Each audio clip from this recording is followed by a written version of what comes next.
এই শীতে অবশ্যই একবার অসংখ্য লেয়ারযুক্ত পুলি পিঠাটা তৈরি করে দেখবেন। খেতে কিন্তু ভীষণ ভালো লাগে। বাহিরটা হয় মচমুচে আর ভিতরটা হয় অনেকটাই সফট। যারা এখনো অসংখ্য লেয়ারযুক্ত পুলি পিঠাটা ট্রাই করেননি তারা কিন্তু অনেক বড় কিছু মিস করে ফেলেছেন। অবশ্যই আমার রেসিপি ফলো করে এই শীতেই এটা বানিয়ে ফেলবেন। চলুন রেসিপি শুরু করি।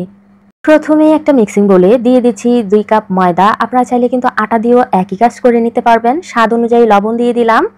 এখানে 1 ফুড কাপের মতো আমি রান্নার তেল দিয়ে দিলাম। আপনারা চাইলে বাটার অথবা ঘিও ব্যবহার করতে পারেন, এতে করে ফ্লেভার কিন্তু আরও বেশি ভালো আসবে। কিছুক্ষণ নেড়েচেড়ে মেখে নিলেই দেখবেন এরকম মোট করলে জড়ো হবে, আবার প্রেস করলে ভেঙে যাবে।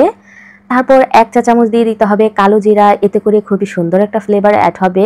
অল্প অল্প করে পানি দিয়ে একটা সফট ডো বানিয়ে নিতে হবে। এই ডোটা কিন্তু একেবারেই নরম হবে না, আবার শক্ত টাইপেরও হবে না, খুবই মৌলিন একটা ডো হবে। ওপরে কিছুটা তেল ব্রাশ করে দিচ্ছি যাতে করে রেস্টে রাখার কারণে ওপরটা ড্রাই না হয়ে যায়। ঢাকনা দিয়ে ঢেকে এখন রেখে দেব আধা ঘন্টার জন্য। আচ্ছা, এরই ফাঁকে কিন্তু আমি ভিতরে দেওয়ার জন্য ফিলিংটা তৈরি করে নিব। এখানে 1 কাপ নারকেল কুচি আমি দিয়ে দিলাম। এটা কিন্তু নারকেল কোড়া না, এটা নারকেল কুচি আমি ছুরির সাহায্যে কেটে নিয়েছি। এখন এটাকে 2 মিনিট ভেজে নিব। ঠিক এই অবস্থায় হলে কিন্তু আমি এটাকে চুলা থেকে নামিয়ে দিব। আবার একই প্যানের মধ্যে আমি 1 কাপ দিয়ে দিলাম সুজি, 1 টেবিল চামচ দিয়ে দিলাম ঘি। এখানে ঘিটার সাথে সুজিটাকে 2 মিনিট খুব ভালো করে ভেজে নিতে হবে। অবশ্যই অল্প আঁচে ভাজবেন। ভাজতে ভাজতে এই পর্যায়ে দেখবেন খুবই সুন্দর একটা অ্যারোমা ছড়াবে। যখন দেখবেন খুব সুন্দর একটা ফ্লেভার চলে আসবে সুজিটার মধ্যে, তখনই এটাকে আমরা নামিয়ে নিব। এই পর্যায়ে এটা ঠিক এই অবস্থায় আছে। আমি এখন এটাকে নামিয়ে নিচ্ছি। সাথে সাথেই আগে থেকে ভেজে রাখা নারকেলের উপরে দিয়ে দিচ্ছি। এখন এগুলাকেও একটু মিশিয়ে নিতে হবে। মেশানো হয়ে গেলে এখানে 1 কাপের মতো দিয়ে দিচ্ছি চিনি। সামান্য পরিমাণ এলাচের গুঁড়া দিয়ে দিচ্ছি। আপনারা এলাচের গুঁড়াটা যদি পছন্দ না করেন স্কিপ করতে পারেন। চাইলে কিন্তু এখানে অন্য কোনো ফ্লেভারও অ্যাড করতে পারেন আপনাদের পছন্দ অনুযায়ী। এখন ভালো করে মিশিয়ে নিচ্ছি। মেশানো হয়ে গেলে এখানে সামান্য কিছুটা পানি ছিটকে দিয়ে আমি এটাকে একটু মেখে নিব যাতে করে এটা একটা ডোয়ের ফর্মে চলে আসে। এই যে দেখুন খুবই সুন্দর একটা আঠালো ভাব চলে এসেছে। এ পর্যায়ে আমি ঢাকনা দিয়ে ঢেকে এটাকে রেখে দিব আধা ঘন্টার জন্য। এই যে একটু কাছ থেকে দেখাচ্ছি, ঠিক এই অবস্থায় হলেই কিন্তু আপনাদেরকে ঢাকনা দিয়ে ঢেকে রেখে দিতে হবে আধা ঘন্টার জন্য। এখন একটা ডো তৈরি করে নিব। এখানে আমি 1 ফুড কাপের মতো নিয়ে নিলাম কর্নফ্লাওয়ার। কিছুটা তেল দিয়ে এখানে আমি একটা খুবই পাতলা একটা ব্যাটার তৈরি করে নিব। আপনারা চাইলে এখানে কর্নফ্লাওয়ার বদলে ময়দাটাও ইউজ করতে পারেন, তবে কর্নফ্লাওয়ার দিলে কিন্তু রেজাল্ট বেশি ভালো আসে। এই যে দেখুন এটা এই অবস্থায় আছে।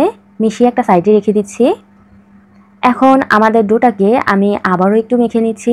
মেখে নেওয়া হয়ে গেলে ছোট ছোট লেচি কেটে নিব। এই যে দেখুন ঠিক এরকম করে আমি সবগুলা করে নিব।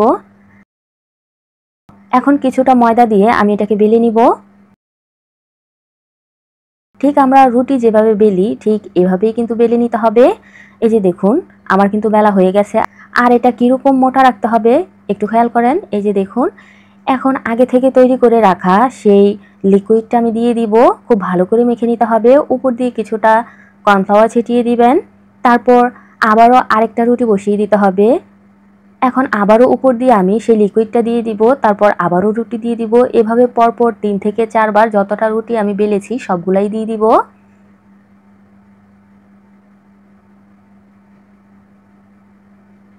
দেওয়া হয়ে গেলে কিন্তু উপরে আবারও কিন্তু আপনাদেরকে ওই লিকুইডটা দিয়ে দিতে হবে খুব ভালো করে মেখে। তারপর একটা সাইড ধরে এটাকে বটে নিতে হবে। এই যে দেখুন এটাকে বটে নিলেই কিন্তু একটা রোল হয়ে যাবে। এই যে সামনের অংশটা আমি কেটে ফেলে দিচ্ছি, তারপর ছোট ছোট করে আমি কেটে নিব। ঠিক আপনারা যতটা পিঠা তৈরি করতে চান সে অনুপাতে লেয়ারগুলা কেটে নেবেন। এই যে দেখুন প্রায় অনেকগুলাই হয়েছে, আর এগুলা কতটা লেয়ার যুক্ত হয়েছে নিশ্চয়ই খেয়াল করেছেন। এখন এগুলাকে আমি বেলে নিব। প্রথমে চাপ দিয়ে এগুলাকে একটু জোড়া লাগিয়ে দিবেন, না হয় কিন্তু মাঝখান থেকে ফাঁক হয়ে যাবে। এখন এভাবেই বেলে নিতে হবে, এখানে আর ময়দা দিতে হবে না। এভাবেই কিন্তু আপনি ইজিলি বেলে নিতে পারবেন। এই যে দেখুন আমার একটা কিন্তু হয়ে গেছে। আমি একটা আপনাদেরকে তৈরি করে দেখাচ্ছি। এখন উল্টে দিতে হবে রুটিটাকে। তারপর মাঝ বরাবর পুর রেখে এটাকে বটে নিতে হবে। সাইড থেকে একটু প্রেস করে জোড়া লাগিয়ে দিবেন। এখন আপনারা চাইলে সাইড থেকে ছুরি দিয়ে কেটে নিতে পারেন। এই যে দেখুন আমি কেটে নিচ্ছি। আবার কেউ চাইলে ছুরি দিয়ে না করতে চাইলে এরকম কাটার কিন্তু পাওয়া যায়, যেটা পুলি পিঠার কাটার। ওই কাটার দিয়ে আমি সাইডটাকে কেটে নিচ্ছি। আর দেখুন কত সুন্দর করে একটা ডিজাইন হয়ে গেছে। এগুলো কিন্তু দেখতে খুবই ভালো লাগে। এভাবেই আমি বাকি সবগুলোও করে নিব। এখন চুলায় আগে থেকেই একটা প্যান বসিয়ে দিলাম। পর্যাপ্ত পরিমাণে তেল দিয়ে মিডিয়াম আঁচে এটাকে গরম করে নিয়েছি। এখন কিছুটা পিঠা আমি দিয়ে এগুলাকে মিডিয়াম আঁচে কুক করে নিব। আর এভাবে একটু তেল ছিটিয়ে ছিটিয়ে দিবেন, এতে করে কিন্তু উপরের লেয়ারগুলো খুব সুন্দরভাবে খুলে খুলে আসবে। কিছুক্ষণ ভেজে নিলেই দেখবেন খুবই সুন্দরভাবে এগুলো ভাজা হয়ে যাবে আর লেয়ারগুলোও খুব সুন্দরভাবে বোঝা যাবে। এ পর্যায়ে আমি উঠিয়ে নিচ্ছি আর এভাবে বাকি সবগুলোও ভেজে নিব। এই যে দেখুন মাশাআল্লাহ কতটা সুন্দর আর আকর্ষণীয় হয়েছে, নিশ্চয়ই খেয়াল করেছেন। প্রত্যেকটা লেয়ার কিন্তু খুবই সুন্দরভাবে বোঝা যাচ্ছে। আমার রেসিপি ফলো করে অবশ্যই বাসায় একবার ট্রাই করবেন, আশা করি নিরাশ হবেন না। পিঠার জগতে সবথেকে সহজ যদি কোনো পিঠা হয়ে থাকে সেটা হচ্ছে পুলি পিঠা।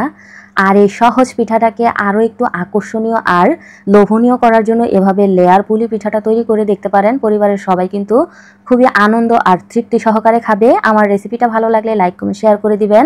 চ্যানেলে নতুন হয়ে থাকলে অবশ্যই চ্যানেলটা সাবস্ক্রাইব করে আমার পাশেই থাকবেন। আল্লাহ হাফিজ।